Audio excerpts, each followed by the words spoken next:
Yo, what's good, guys?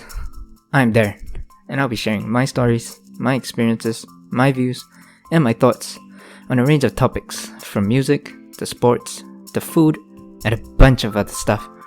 This is the show about anything and everything for anyone and everyone. This is the N1 Podcast. Let's go!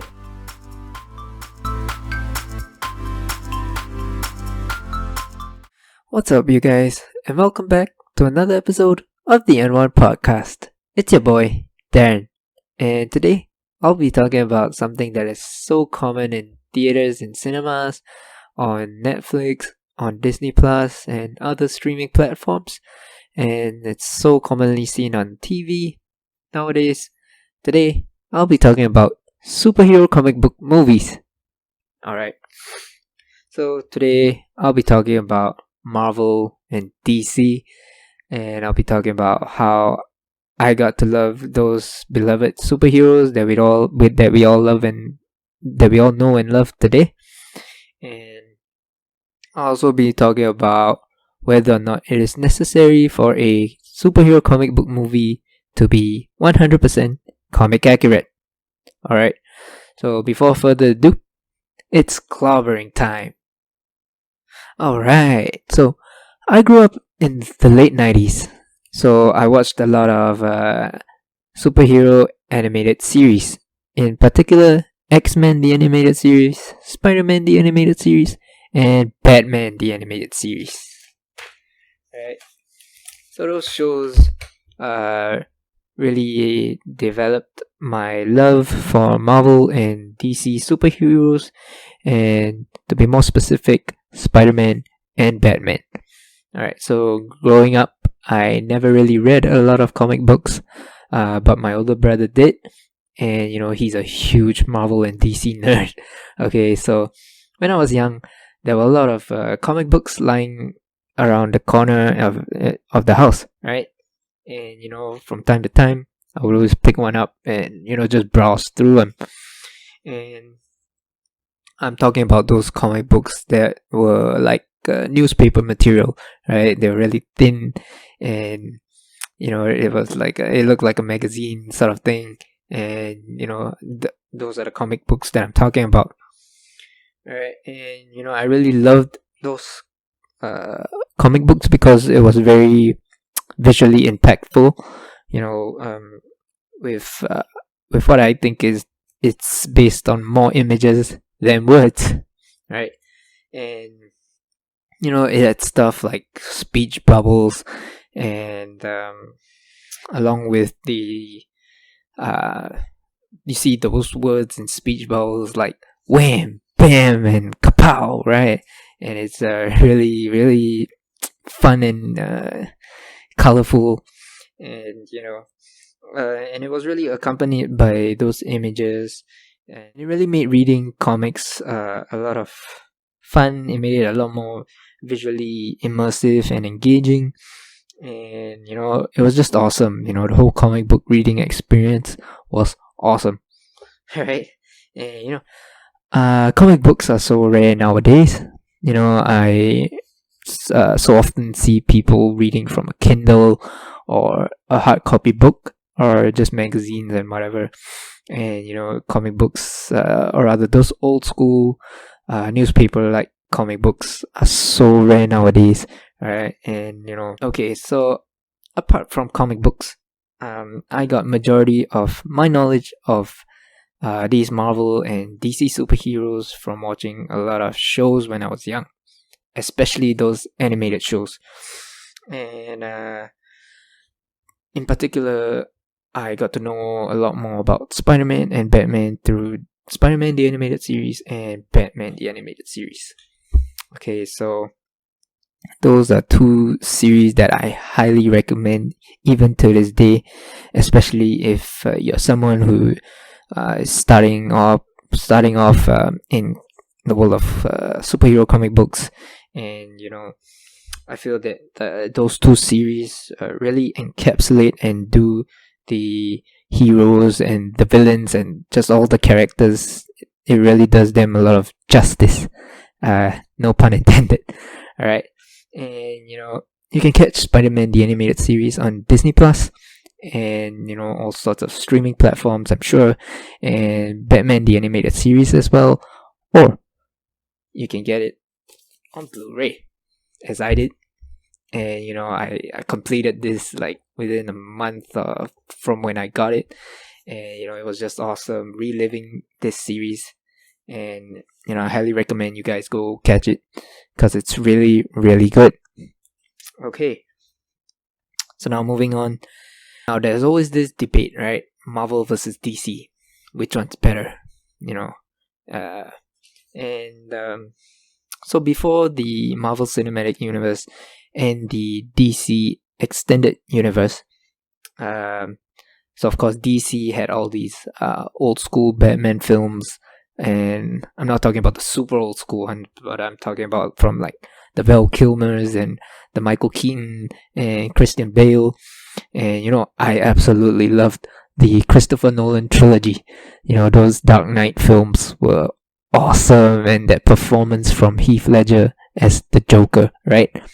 Wow, it was just awesome. It was really scary at times, and it was just an awesome experience, that trilogy.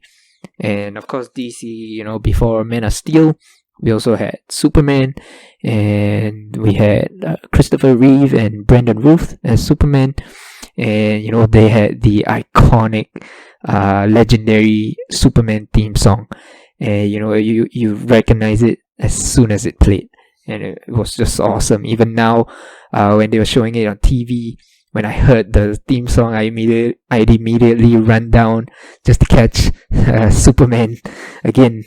All right, so stuff like that. And like for Marvel, I really only associate with one, and that is Sam Raimi's Spider-Man trilogy, and with Tobey Maguire and Kirsten Dunst and Willem Dafoe and Alfred Molina.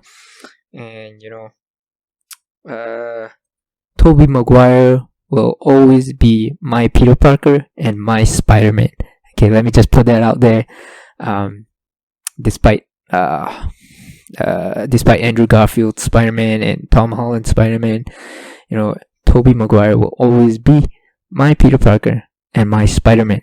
All right, from it was those films there where we got those classic Spider-Man villains, from the Green Goblin to Doc Ock, and how well did Willem Dafoe and Alfred Molina perform their roles. I thought they did to a T. And in my mind, Spider-Man 2 will always be the best live-action superhero movie, and that's even after watching Avengers, Infinity War, or Endgame, right? In my mind, Spider-Man 2 will always be the best live-action superhero movie. And from the Spider-Man No More storyline taken from comic books, to Doc Ock, to Peter discovering and realizing what he truly wanted, and finally and truly understanding what with great power comes great responsibility really meant, and to Aunt May's constant words of wisdom, with Aunt May always steering Peter on the right path, and then to Harry finding out Peter Parker was Spider-Man, his best friend, and his knowledge that he only thinks that Spider-Man killed his father Norman, and after finding out Peter was Spider-Man, in total shock, right? That's just everything about that movie was just so awesome. It's so great, had so much emotion, and I absolutely loved it. And everything about it just spoke Spider-Man, right? All right, now about MCU and the DCEU, right? With MCU, obviously it started with Iron Man, or was it the Hulk? Okay, correct me if I'm wrong. But what stood out was that it started with Iron Man, and then it just snowballed, right? And then we got other films like Captain America and the Avengers, and even now Shang-Chi. And and with the MCU also, now we got all the series on Disney Plus, from WandaVision to Captain America and the Winter Soldier, and Loki, which I absolutely loved. It was really funny and awesome, and it was just a good watch, right? And the MCU is great. I think the MCU is really great at storytelling, right?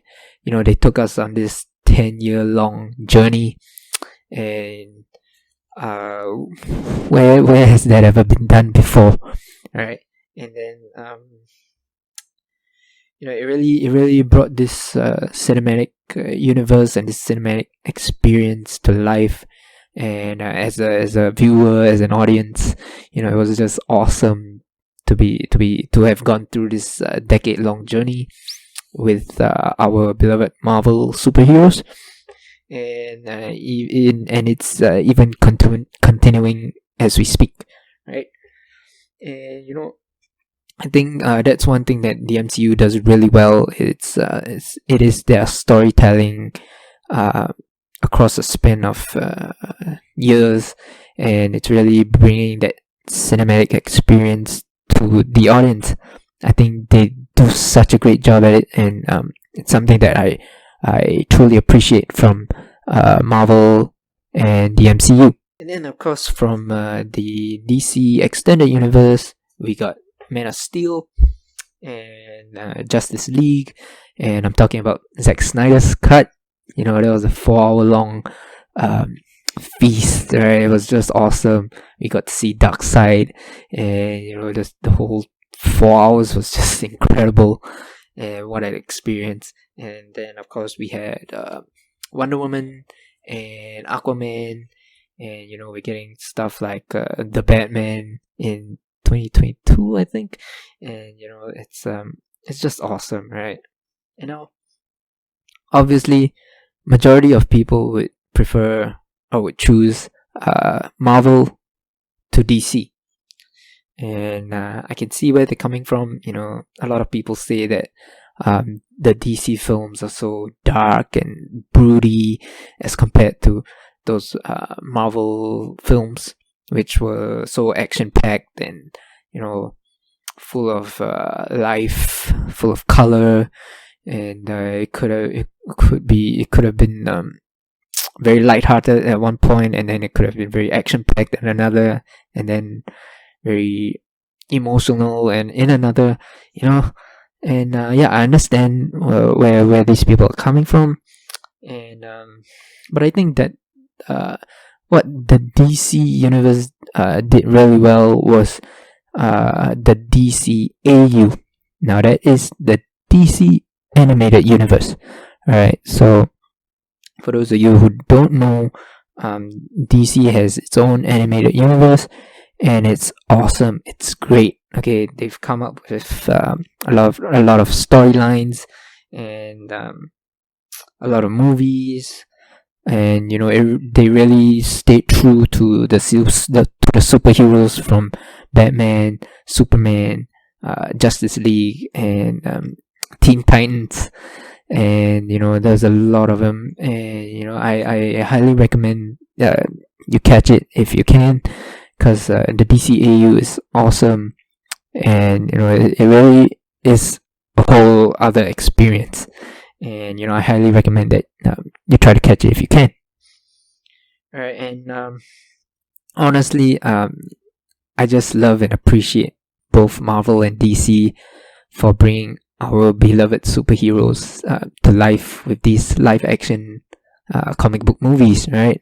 Who would have thought that the superheroes that we grew up with would be portrayed in a live action sort of film, right? And it's just so engaging, and it's just awesome to see, and that's why I'm so appreciative for Marvel and DC. And alright, so moving on. Is it necessary for a comic book movie to be 100% comic book accurate? No. I can see and understand why some comic book movies they receive a lot of criticism and hate, and majority is because of its lack of comic book accuracy, and also because of the need for some originality, right? I can see why they need to sort of make the characters their own, right? Because they ultimately are storytellers, and to always be to always portray the character as it is from a comic book and its origins. How often is someone gonna do that, right? And I understand the need to sort of deviate away from it and create something original. Personally, I hate. Okay, hate is a strong word, right? So I sort of dislike when a comic book movie strips away the essence of a superhero, and takes away his or her stories, their characteristics, and the essence of the characters from the superhero's storyline, right? And they just switch the whole thing up, and but of course that is because they want to keep it keep that aspect of originality in their film, right? Now let's take the MCU Spider-Man for example, right?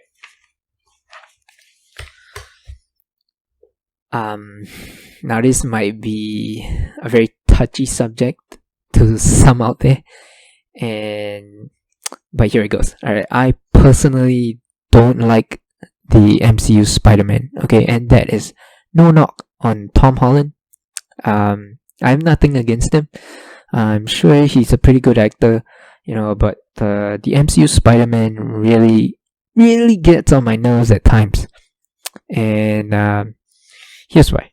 Alright, I can see the need to take Spider-Man in a different direction, and because the previous two Spider-Mans already sort of had that concept of being a friendly neighborhood Spider-Man, right? And I could see why they had to go in a different direction, and they went with the Avengers storyline and all, but going back and watching Homecoming and Far From Home, there was barely any mention of Uncle Ben. I think and feel that their Aunt May is pretty much useless and so unnecessary in the film. Like, why is she even there, man? What does she even do? And then where's Norman and Harry Osborn? Peter's best friend Harry. And then we have who is Michelle Jones, man? Come on, like MJ is and always will be Mary Jane Watson. Okay, who is Michelle Jones even? Okay, and then we have even the villains, right? From Vulture to Mysterio, they all had issues and agendas with Iron Man in the first place, and then what's with all the tech in his suit? Like, come on. And he even has an AI assistant. Like, what's that even? It was like I felt like I was watching some sort of Iron Man Junior. Like, come on, man. There's just some of the issues that I have with MCU Spider-Man. But that's a whole other subject that I will get into in another episode, along with what I think is going to happen in Spider-Man No Way Home. Now, Spider-Man No Way Home, I am excited for because of the possibility of the return of Tobey Maguire and Andrew Garfield's Spider-Man. Now, and of course, from the trailer, we know that Green Goblin and Doc Ock and Electro and maybe Sandman, maybe Lizard, right? We know those guys are returning, and they're the OGs, right? And I'm just so hyped to see them back, and I can't wait. And for Spider-Man No Way Home. All right. Okay. So personally, I feel like certain aspects of a superhero comic book movie have to maintain some sort of comic book accuracy in order to preserve the essence of the superhero that we know and love, right? I don't know if you guys feel the same way. And the essence of the superhero's origins.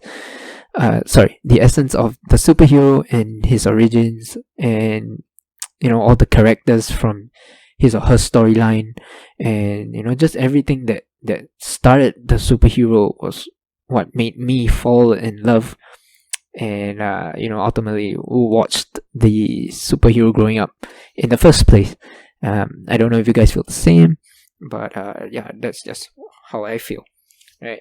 And I feel that so yeah, in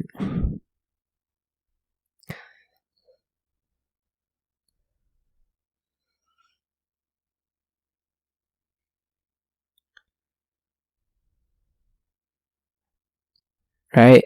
Okay, so it's like Spider-Man. Let's take Spider-Man for example. You know, in his origins, he was a photographer, and he had to work and sort of balance being Peter Parker and Spider-Man, right? And we really got that in Sam Raimi's trilogy, but not really in the MCU Spider-Man. And that's what made me sort of love the Sam Raimi's trilogy, and that's why I say Tobey Maguire is and always will be my Peter Parker and Spider-Man.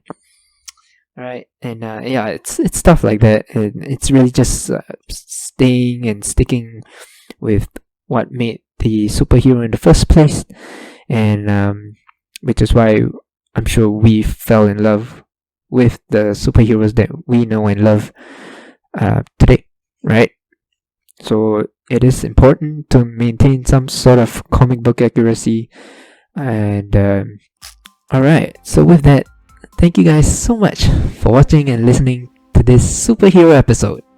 And I felt very super just talking about it, and I hope you guys enjoyed this episode, and if you did, please give a thumbs up, and I encourage you to subscribe to this YouTube channel, and I invite you guys to follow me on Instagram for more updates on the N1 podcast. And let me know in the comments what you guys think about superhero comic book movies nowadays, and let me know who's your favorite superhero and why. All right, and just share whatever you feel like sharing on superhero comic book movies, and I can't wait to hear what you guys say. And yeah, I'll catch you guys soon. Peace.